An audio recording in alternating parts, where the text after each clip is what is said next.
ವೀಕ್ಷಕರೇ, ಜೀವನವೇ ಹಾಗಲ್ವೇ? ಎತ್ತರಕ್ಕೇರಿದವ ದಿಢೀರಂತ ಹೇಳಿತಾನೆ. ಯಾರಿಗೂ ಬೇಡ ಅಂತ ಹೇಳಿ ಪರಿಗಣಿಸಿರುವಂತಹ ವ್ಯಕ್ತಿಗಳು ಒಂದಿನ ಸಡನ್ನಾಗಿ ಶ್ರೀಮಂತರಾಗ್ತಾರೆ. ವಿಧಿಯಾಟವನ್ನು ಯಾರು ಬಲ್ಲವರು? ದೇವರ ಎದುರು ನಿಲ್ಲುವರ್ಯಾರು ಎನ್ನುವ ಮಾತೆಲ್ಲ ಇರುವುದು ಇದೇ ಕಾರಣಕ್ಕೆ ಅಂತ ಅನಿಸುತ್ತೆ. ಅದರಲ್ಲಿಯೂ ಈ ಬಣ್ಣದ ಲೋಕದ ಅಂದ ಕೇವಲ ಕೆಲವೇ ವರ್ಷ ಮಾತ್ರ ಆಗಿರುತ್ತೆ. ಹಿಟ್ ಚಿತ್ರಗಳು, ಸೂಪರ್ ಹಿಟ್ ಚಿತ್ರಗಳನ್ನು ನೀಡುವಾಗ ಎಲ್ಲರೂ ಅವ್ರ ಹಿಂದೆ ಇವ್ರ ಹಿಂದೆ ನಿಲ್ಲೋರ್ಯಾರು, ಮುಂದೆ ನಿಲ್ಲೋರ್ಯಾರು, ಅವರ ಒಂದು ಝಲಕ್ಗಾಗಿ ಇಡೀ ಪ್ರಾಣ ಬೇಕಿದ್ರೂ ಪಣಕ್ಕಿಡ್ತಾರೆ. ಆ ಲೆವೆಲಿಗೆ ಜನ ಹಿಂದೆ ಮುಂದೆ ನುಗ್ತಾ ಇರ್ತಾರೆ. ಆದರೆ ವಯಸ್ಸಾದಂತೆ ಅವರು ತೆರೆಮರೆಯಲ್ಲಿ ಹೋಗ್ತಾ ಇರುವಾಗಲೇ ಅವರ ಪ್ರಾಣ ಹೋದರೂ ನೋಡೋಕೆ ಮಾತ್ರ ಯಾರೂ ಬರೋದೇ ಇಲ್ಲ. ಕೆಲವರಂತೂ ಬೀದಿಲಿ ಹೆಣವಾಗಿರೋ ಘಟನೆಗಳು ಕೂಡ ನಮ್ಮ ಕಣ್ಮುಂದೆ ಇದೆ. ಸೊ ಇದೇ ಬದುಕಿನ ಅತಿ ದೊಡ್ಡ ದುರಂತ ಅಲ್ವಾ ಫ್ರೆಂಡ್ಸ್? ಸೊ ಈಗ ನಾವು ಹೇಳಲು ಹೊರಟಿರುವಂತಹ ಅಪ್ರತಿಮ ಸುಂದರಿ ಯಾರಪ್ಪ ಅಂತ ಹೇಳಿದ್ರೆ ಖ್ಯಾತ ಶಾಸ್ತ್ರೀಯ ನೃತ್ಯಗಾರ್ತಿ ಚೆಲುವೆ ಭಾನುಪ್ರಿಯಾ ಅವರ ಬಗ್ಗೆ. ಸೊ ಇವರ ಒಂದು ನೋಟಕ್ಕೆ ಬೀಳದೇ ಇರೋರಂತೂ ಯಾರೂ ಇಲ್ಲ. ಸೊ ಹಾಗೆ ಬಿದ್ದವರು ಅದೆಷ್ಟೋ ಮಂದಿ. ಕನ್ನಡ, ತೆಲುಗು, ತಮಿಳು, ಹಿಂದಿ ಮತ್ತು ಮಲಯಾಳಂ ಹಲವಾರು ಭಾಷೆಗಳಲ್ಲಿ 150ಕ್ಕೂ ಹೆಚ್ಚು ಚಿತ್ರಗಳಲ್ಲಿ ನಟಿಸಿರುವ ಈ ನಟಿ ಅವರ ಅಭಿನಯಕ್ಕೆ ಮಾತ್ರವಲ್ಲದೆ ನೃತ್ಯದಿಂದಲೂ ಮೋಡಿ ಮಾಡಿದವರು ಈ ಭಾನುಪ್ರಿಯಾ.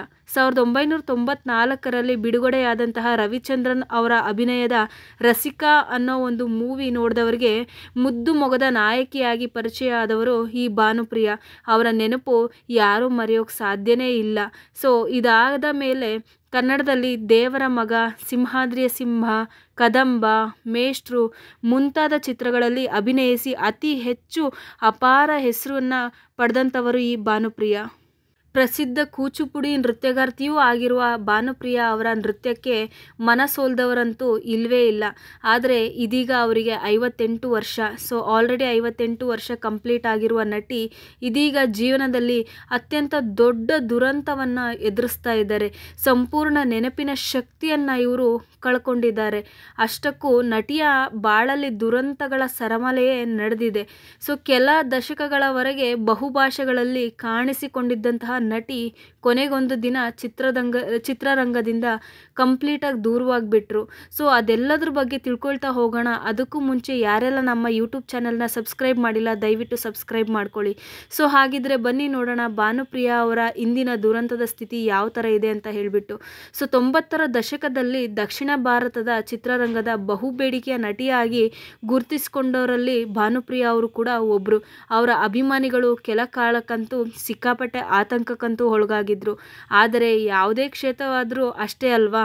ಸೊ ಪ್ರಪಂಚದಲ್ಲಿ ಪ್ರಚಲಿತವಾಗಿರುವಾಗ ಅಭಿಮಾನ ಅದು ಇದು ಒಂದೆಲ್ಲ ಒಂದು ಎಷ್ಟೇ ಹೇಳಿದ್ರೂ ಅವ್ರ ಬಗ್ಗೆ ಕೆಲವು ವರ್ಷಗಳಾದ ನಂತರ ಮರ್ತೇ ಬಿಡ್ತಾರೆ. ಇಲ್ಲಿಯೂ ಹಾಗೆ ಆಯಿತು. ಸೊ ಭಾನುಪ್ರಿಯಾ ಅವರು ಎಷ್ಟೇ ಖ್ಯಾತಿ ಎಷ್ಟೇ ಪ್ರಸಿದ್ಧಿ ಆಗಿದ್ದರೂ ಕೂಡ ಅವ್ರ ಬಗ್ಗೆ ಜನ ಮರ್ತೇ ಬಿಟ್ಟರು. 1998ರಲ್ಲಿ ಭಾನುಪ್ರಿಯಾ ಸಿನಿಮಾಟೋಗ್ರಫಿ ಆದರ್ಶ್ ಕೌಶಲ್ ಕೈ ಹಿಡಿದಿದ್ರು. ಸೊ 2005ರಲ್ಲಿ ಡಿವೋರ್ಸ್ ಕೂಡ ಪಡೆದಿದ್ರು ಅಂತ ಈ ಸುದ್ದಿ ಹರಿದಾಡ್ತಾ ಇತ್ತು. ಸೊ ಈ ಬಗ್ಗೆ ಪ್ರತಿಕ್ರಿಯಿಸಿದ್ದ ನಟಿ, ನಾವಿಬ್ಬರು ಚೆನ್ನಾಗಿಯೇ ಇದ್ದೀವಿ, ಕೆಲ ಕಾರಣಗಳಿಂದ ಬೇರೆ ಬೇರೆ ಕಡೆ ವಾಸ ಮಾಡ್ತಾ ಇದ್ದೀವಿ. ಅಂದರೆ ಶೂಟಿಂಗು ಮತ್ತೊಂದು ಪ್ರಯಾಣ ಈ ಥರ ಇರುತ್ತಲ್ವ. ಸೊ ಹಾಗಾಗಿ ಬೇರೆ ಬೇರೆ ಕಡೆ ನಾವು ವಾಸವಿದ್ದೀವಿ ಅಷ್ಟೇ, ವಿಚ್ಛೇದನ ಡಿವೋರ್ಸ್ ಅಂತೂ ಆಗೇ ಇಲ್ಲ. ಸೊ ಡಿವೋರ್ಸ್ ಸುದ್ದಿ ಸುಳ್ಳು ಅಂತ ಹೇಳಿದರು. ಆದರೆ 2018ರಲ್ಲಿ ಭಾನುಪ್ರಿಯಾ ಅವರ ಜೀವನದಲ್ಲಿ ಬಹುದೊಡ್ಡ ಆಘಾತವೇ ನಡೆದೋಯ್ತು. ಅವರು ಅತ್ಯಂತ ಪ್ರೀತಿಸುತ್ತಿದ್ದ ವ್ಯಕ್ತಿ ಅಂದರೆ ಅವರ ಪತಿ ಆದರ್ಶ್ ಅವರು ಹಾರ್ಟ್ ಅಟ್ಯಾಕ್ ಅಂದರೆ ಹೃದಯಾಘಾತದಿಂದ ಸಾವನ್ನಪ್ತಾರೆ. ಪತಿಯ ಸಾವಿನ ಬಳಿಕ ನಟಿ ಭಾನುಪ್ರಿಯಾ ನಿಜವಾಗ್ಲೂ ಡಿಪ್ರೆಷನ್ಗೆ ಜಾರಿ ಹೋಗ್ತಾರೆ. ಇದೀಗ ಅದೇ ನೋವಿನಲ್ಲಿ ಅದೇ ಡಿಪ್ರೆಷನ್ನಿಂದ ತಮ್ಮ ಮೆಮೊರಿ ಪವರ್ ಅಂದರೆ ನೆನಪಿನ ಶಕ್ತಿಯನ್ನೇ ಕಂಪ್ಲೀಟಾಗಿ ಕಳೆದುಕೊಂಡಿದ್ದಾರೆ ಭಾನುಪ್ರಿಯಾ ಅವರು. ಯಾರನ್ನು ಗುರುತಿಸುವ ಹಂತದಲ್ಲಿ ಇವರು ಇಲ್ಲವಂತೆ. ಸೊ ಈ ಹಿಂದೆ ನೀಡಿದ್ದ ಸಂದರ್ಶನದಲ್ಲಿ ನಟಿ ಪತಿಯ ಅಗಲಿಕೆ ಅಂದರೆ ಪತಿಯನ್ನು ಕಳ್ಕೊಂಡ ನಂತರ ನಾನು ಸಿನಿಮಾಗಳಲ್ಲಿ ನಟಿಸುವುದು ಕಡಿಮೆ ಮಾಡಿದೆ, ಏಕೋ ಮನಸ್ಸಿಗೆ ನೆಮ್ಮದಿನೇ ಸಿಗ್ತಾ ಇಲ್ಲ, ಅವರ ನೆನಪು ಹೆಚ್ಚಾಗ್ತಾ ಇದೆ. ಸೊ ಅವರ ಸಾವಿನ ಶಾಕ್ನಿಂದ ನಾನಿನ್ನೂ ಹೊರ ಬಂದಿರುವುದೇ ಕಷ್ಟ ಆಗಿದೆ, ಹೊರ ಬಂದಿಲ್ಲ ಇನ್ನೂ ಕಂಪ್ಲೀಟಾಗಿ ನಾನು.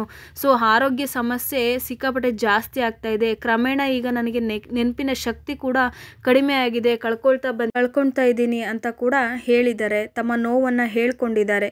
ಸೊ ಹಾಗಿದ್ರೆ ವೀಕ್ಷಕರೇ, ಇವತ್ತು ನಾವು ನೋಡಿದ್ವಲ್ಲ ಈ ಅಪ್ಡೇಟು ನಿಮ್ಗೆ ಇಷ್ಟ ಆಗಿದ್ರೆ ದಯವಿಟ್ಟು ಈ ವಿಡಿಯೋನ ಲೈಕ್ ಮಾಡಿ, ಶೇರ್ ಮಾಡಿ, ಸಬ್ಸ್ಕ್ರೈಬ್ ಮಾಡಿ.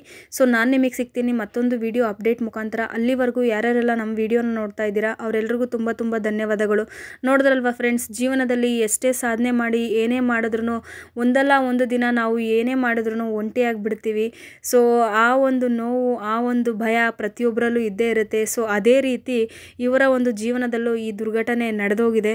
ಸೊ ಅವರು ಆದಷ್ಟು ಬೇಗ ಗುಣಮುಖರಾಗಿ ಚೇತರಿಸ್ಕೊಳ್ಳಿ ಅಂತ ಹಾರೈಸೋಣ.